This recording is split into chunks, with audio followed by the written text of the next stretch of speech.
ce journal, nous allons parler de la journée du Mali au Japon dans le cadre de l'exposition universelle Osaka 2025.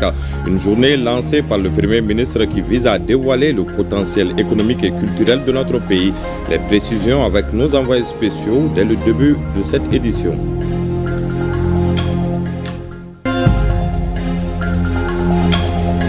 Les Aigles Dames vont jouer ce soir la finale de l'Afro-Basket féminin.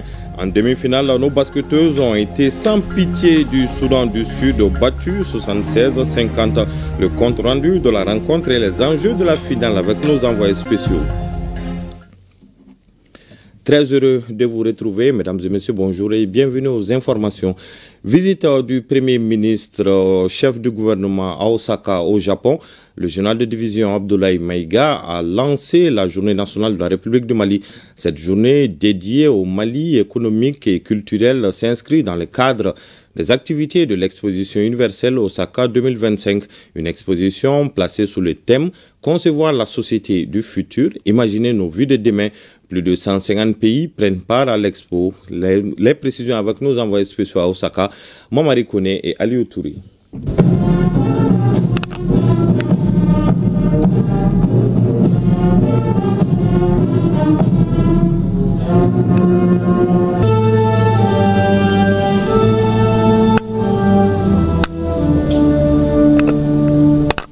Exposition universelle Osaka 2025 au Japon. Le Mali expose ses nombreuses potentialités d'investissement et culturel à la face du monde.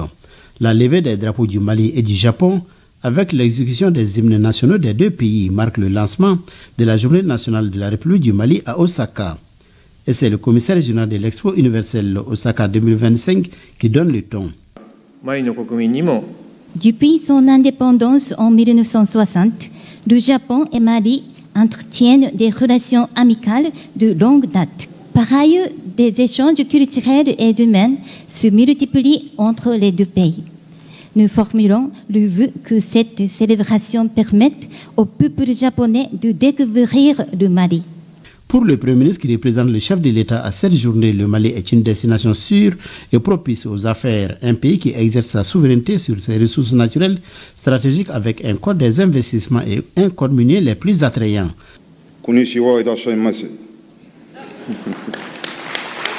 Osaka, symbole du rendez-vous du donner et du recevoir, la délégation du Mali n'est pas venue ici les mains vides.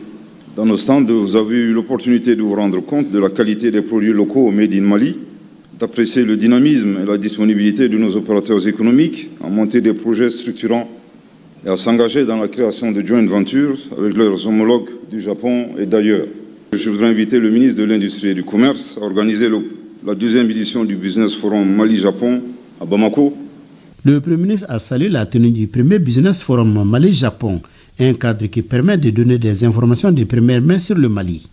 Les narratifs négatifs véhiculés par certaines puissances néocoloniales n'ont d'autre dessein que de freiner notre marche inexorable de notre peuple pour sa souveraineté véritable sur ses ressources naturelles. Le Mali fait face à une campagne de désinformation inédite pour notre choix politique et notre engagement à assurer notre souveraineté. La bonne information est capitale pour la simple raison qu'elle permet de déterminer le risque pays. Il est vrai que lorsque vous tapez dans les moteurs de recherche des informations sur le Mali, les informations sont loin d'être fiables et objectives. Dire qu'il y a assez de similitudes entre le Japon et le Mali, parce que dans l'histoire du Japon, c'est un pays qui a connu l'ère de Meiji, qui a apporté la restauration. Et pour sortir de la crise multidimensionnelle, le Mali également a amorcé un processus de refondation pour bâtir un Mali nouveau. Le Japon a réussi un miracle, le miracle japonais. En termes de miracle, le Mali également a réussi une grande prouesse, car en 2012, nous avons perdu plus de 70% de notre territoire qui était occupé par des groupes terroristes. Et en 3 ans, grâce au leadership du chef suprême des armées, le général d'armée Assimi Goïta, nous avons réussi à occuper l'ensemble de notre territoire. Évidemment, il nous reste à réaliser le miracle sur le plan du développement. Mais je voudrais également ici souligner que le Japon était un grand partenaire du Mali en termes de sécurité. Je pense que si j'ai un conseil à donner aux investisseurs japonais, c'est de douter des informations fiables, en tout cas que vous trouverez dans les sources ouvertes, car c'est à partir de ces informations, malheureusement, que les risques pays des États sont déterminés. Il est très important qu'ils gardent à l'esprit que le Mali n'est pas un no man's land, Le chef du gouvernement a rappelé et salué la décision prise par le président de la transition en déclarant l'année 2025 année de la culture. Le Premier ministre a ensuite visité les stands du Japon, du Mali et du Burkina Faso.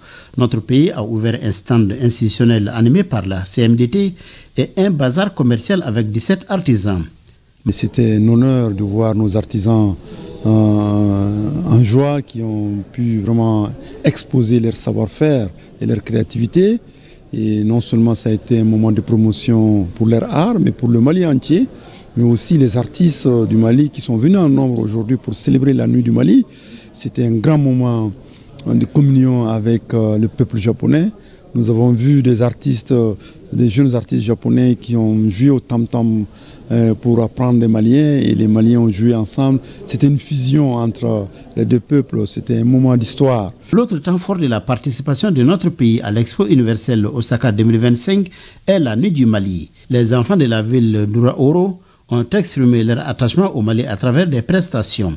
Une nuit culturelle animée par la prestation d'artistes Wassa Kouyaté, Fama Diabaté, Delphine Munkuro, Bala Tunkara, Baba Salah Sissé, Kader Taranine, Cheikh Tidiane Seck et Habib Kouiti.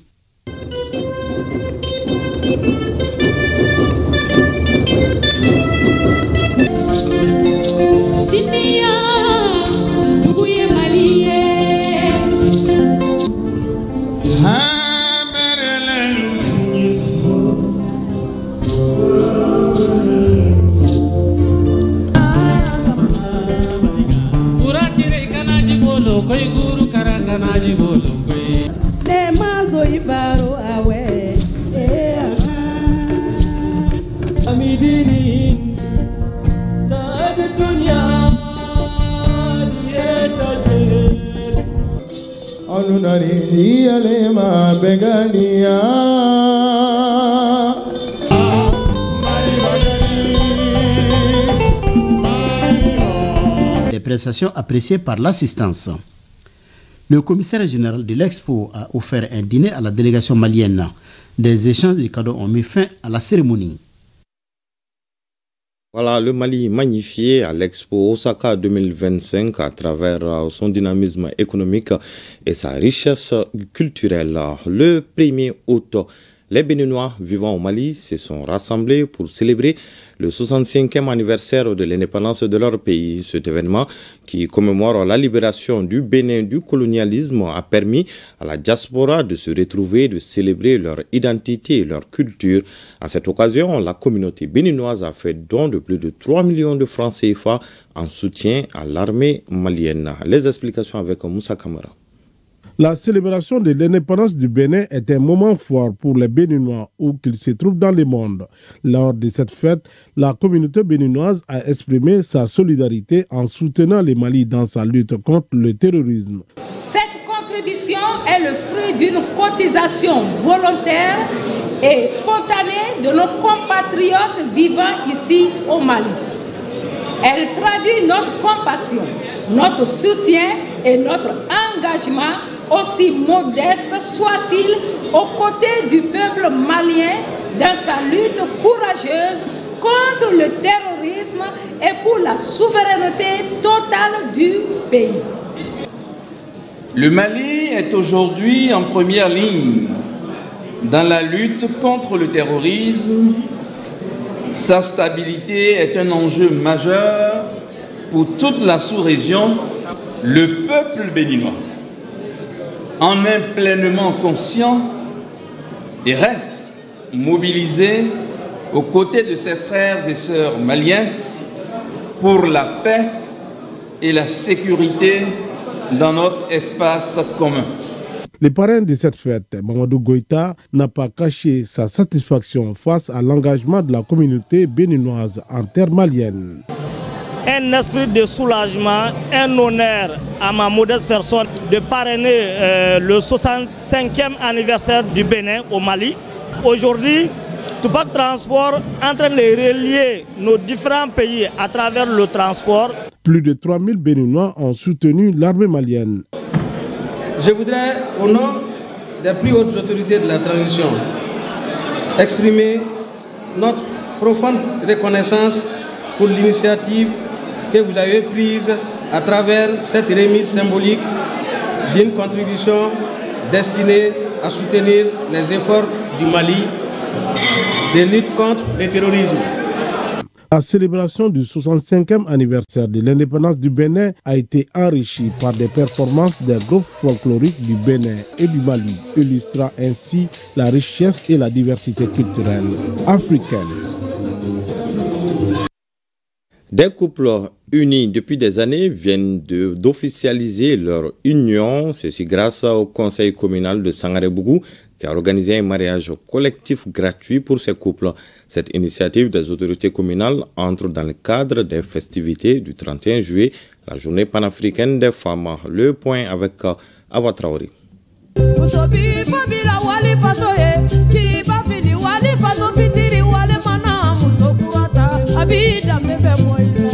50 couples de tous âges se sont dit oui pour le meilleur et pour le pire devant l'officier d'état civil de Sangaré-Bougou, tous vêtus en basin blanc. Kabayi Koulibaly, marié religieusement depuis plus de 3 décennies, n'a pas caché sa joie.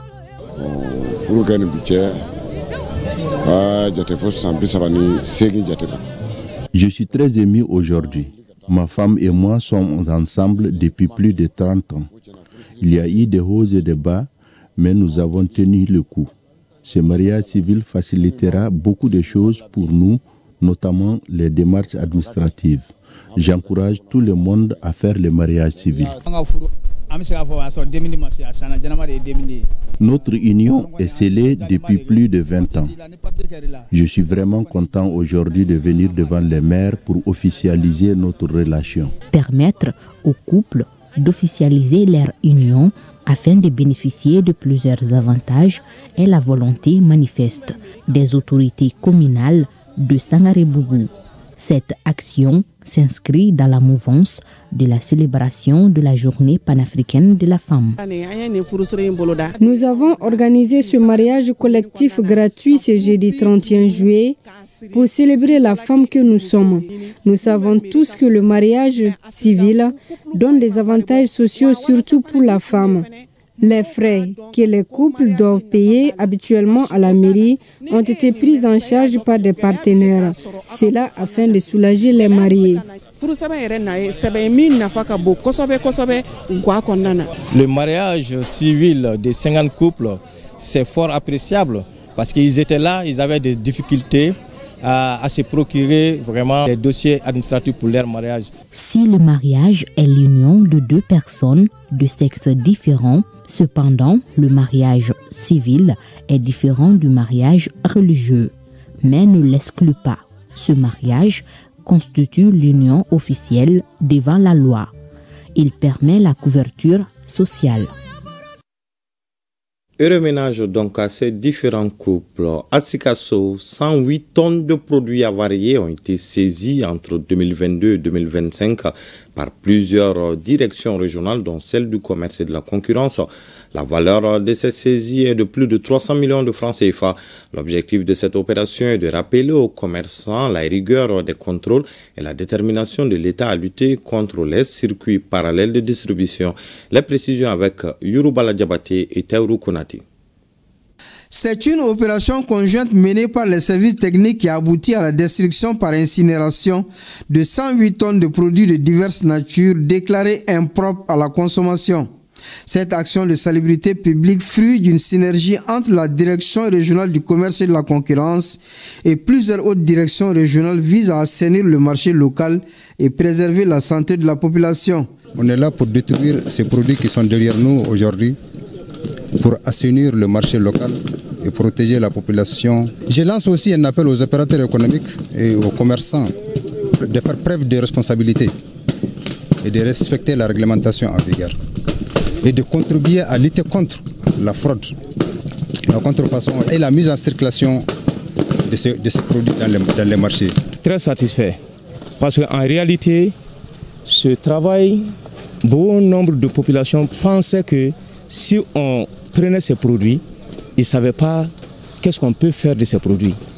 Et aujourd'hui, ça donne un sentiment de confiance parce que ça renforce la confiance entre la population et les autorités locales. Les produits incinérés comprennent une importante quantité de consommables alimentaires périmés, des produits pharmaceutiques frauduleux ou avariés, ainsi qu'une quantité significative de drogue et de tramadol saisis dans le cadre de la lutte contre le trafic illicite.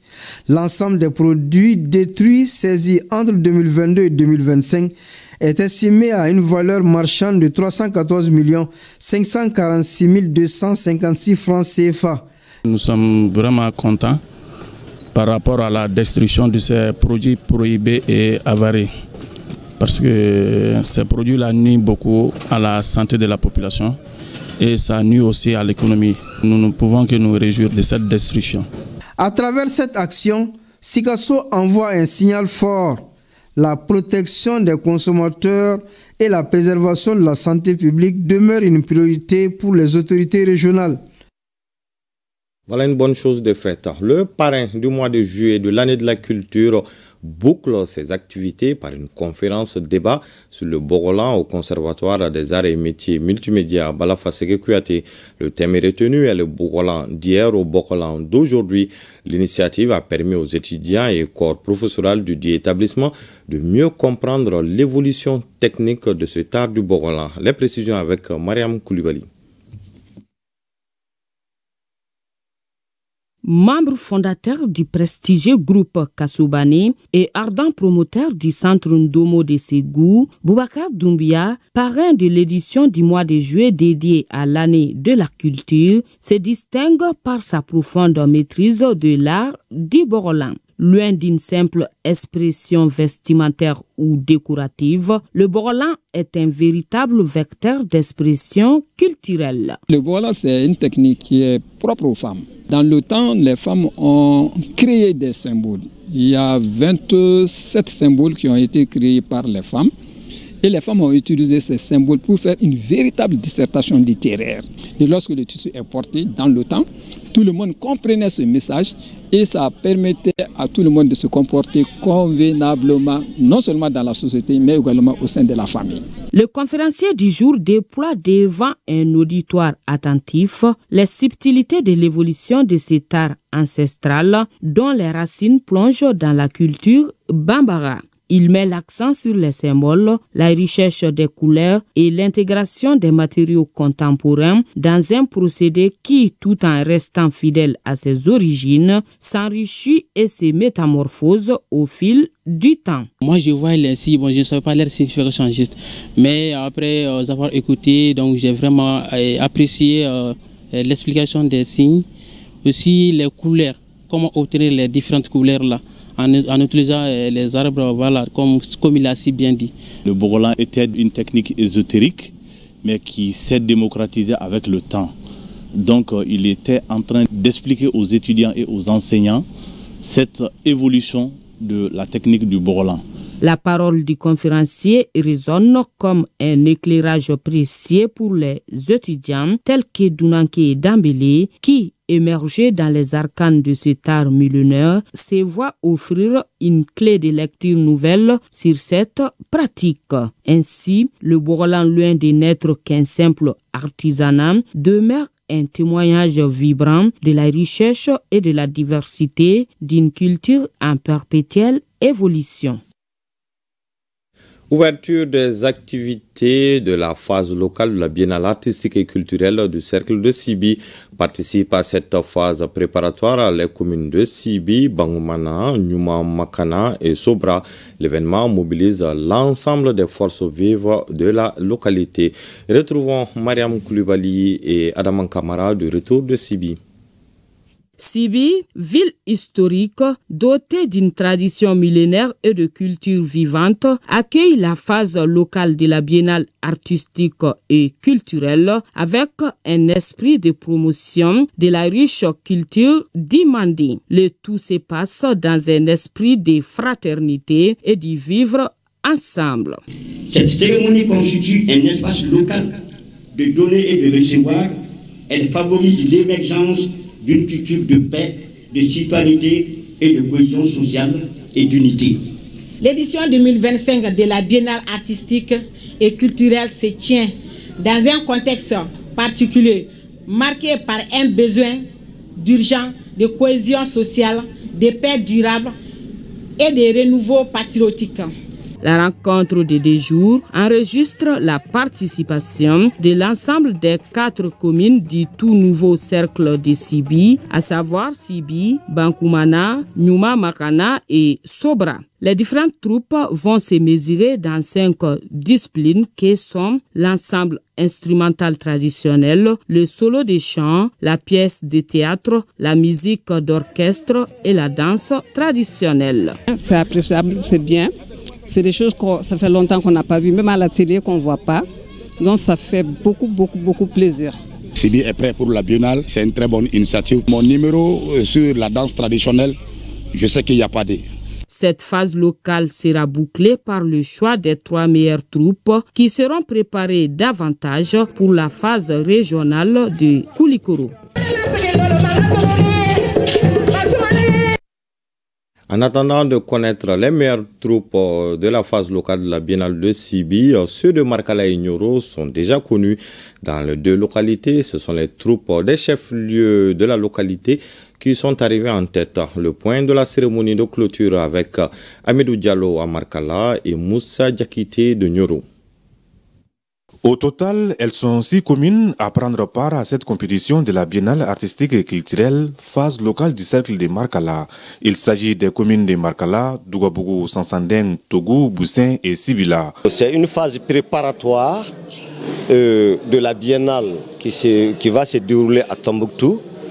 Donc nous sommes à la première phase, qui est la phase locale, et faire ressortir les talents des artistes des 6 communes du cercle de Markala. Et enfin préparer ces artistes pour la phase régionale. Durant 2 jours, les troupes communales ont compéti dans 5 disciplines, à savoir l'ensemble instrumental traditionnel, le solo des chants, la pièce de théâtre et la danse traditionnelle. Il me soit donc permis de saluer et magnifier votre présence, votre participation active à ces 2 jours de manifestations culturelles et artistiques riches en sons et en couleurs. Vous êtes venus non pour faire plaisir au gouvernement, mais pour l'intérêt que vous portez au développement d'une culture locale démocratique. Je puis affirmer ici, en ma qualité de préfet, que l'événement aura permis de combler les attentes, du moins au plan organisationnel, aussi bien dans la forme que dans le fond. À l'issue des résultats, les communes de Markala, Sansandeng et Dougabougou occupent les 3 premières places. Et les regards sont tournés sur Ségou pour la phase régionale de la Biennale artistique et culturelle Tombouctou 2025, placée sous le thème « La culture, socle pour l'ancrage de la 4e République ». Après une semaine de compétition dans les disciplines comme le chant, la danse, le théâtre et la musique, le bateau de la phase locale de la Biennale artistique et culturelle Tombouctou 2025 est finalement arrivé à bon port à Nyoro du Sahel. 10 communes sur 15 ont répondu présentes à ces rendez-vous culturels. La Biennale contribue à renforcer l'image culturelle de notre région. Elle est un espace d'échange, de débat, de conférences et favorise la construction citoyenne par la culture, renforçant ainsi le capital culturel. Ces avantages font de cette activité un levier important pour le développement culturel, social et économique de notre région. Au classement général, la commune urbaine de Nyoro s'est taillée la part du lion. Elle est suivie de Simbi, de Jem et de la commune de Irere qui a occupé la 3e place.